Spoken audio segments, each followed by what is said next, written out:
India की number 1 choice Bharat matrimony. सूत्रों से खबर है कि बिहार के डिप्टी सीएम सम्राट चौधरी की सीट पर पेच फंस गया है और मुख्यमंत्री नीतीश कुमार की आपत्ति के बाद सम्राट चौधरी की सीट पर पेच फंसा है। तारापुर सीट पर जेडीयू अपना उम्मीदवार चाहती है। सीट बदलकर चुनाव लड़ सकते हैं सम्राट चौधरी। तारापुर की जगह पटना की किसी सीट से चुनाव लड़ सकते हैं सम्राट।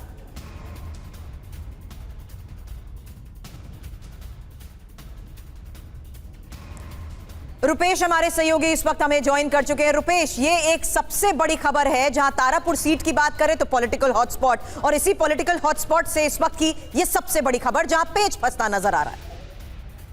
बिल्कुल, और तारापुर वो सीट है जो जहां पर भारतीय जनता पार्टी सम्राट चौधरी को उतारना चाहती थी, और सम्राट चौधरी की वो सीट इसलिए है क्योंकि सम्राट चौधरी के पिताजी शकुनी चौधरी वहां से कई बार तारापुर से प्रतिनिधित्व कर चुके हैं।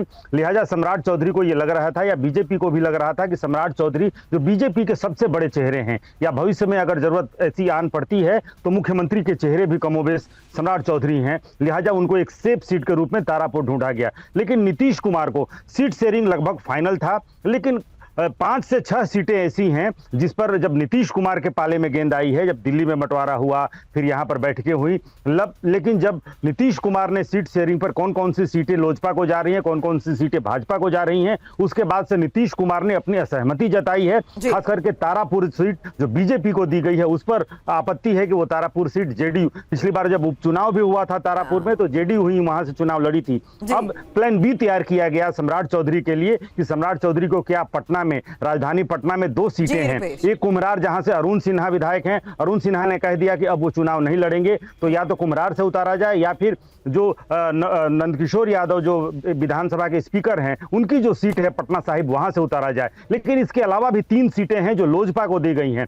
यानी कि कई तरफ से पेचें फंसी हैं। बीजेपी को जो सीटें दी गई हैं उस पर भी जेडीयू को आपत्ति है, और लोजपा को खास करके जो 3 सीट नीतीश सरकार में मंत्री हैं, जो सोनबरसा के विधायक वो रत्नेश सदा वहां से वो चुनाव लड़ना चाहते हैं, वो उनकी सीट है, वो लोजपा को दे दी गई है। राजगीर की सीट लोजपा को दे दी गई है, मोरवा की सीट लोजपा को दे दी गई है, और ये सब जेडीयू की सीटें हैं। लिहाजा अब नीतीश कुमार ने इस पर अपनी आपत्ति कहें या असहमति का बताएं, जो कल एनडीए का सीट शेयरिंग का ऐलान होना था वो इसी वजह से अटक गया कि आखिरी वक्त में नीतीश कुमार को इन तमाम सीटों पर असहमति या फिर आपत्ति है, और इन आपत्ति के बाद से ये सिर्फ आपत्ति बीजेपी और जेडीयू होते हैं। रुपेश, इसी पर आपसे लेंगे अपडेट। फिलहाल शुक्रिया पूरी जानकारी के लिए आपका।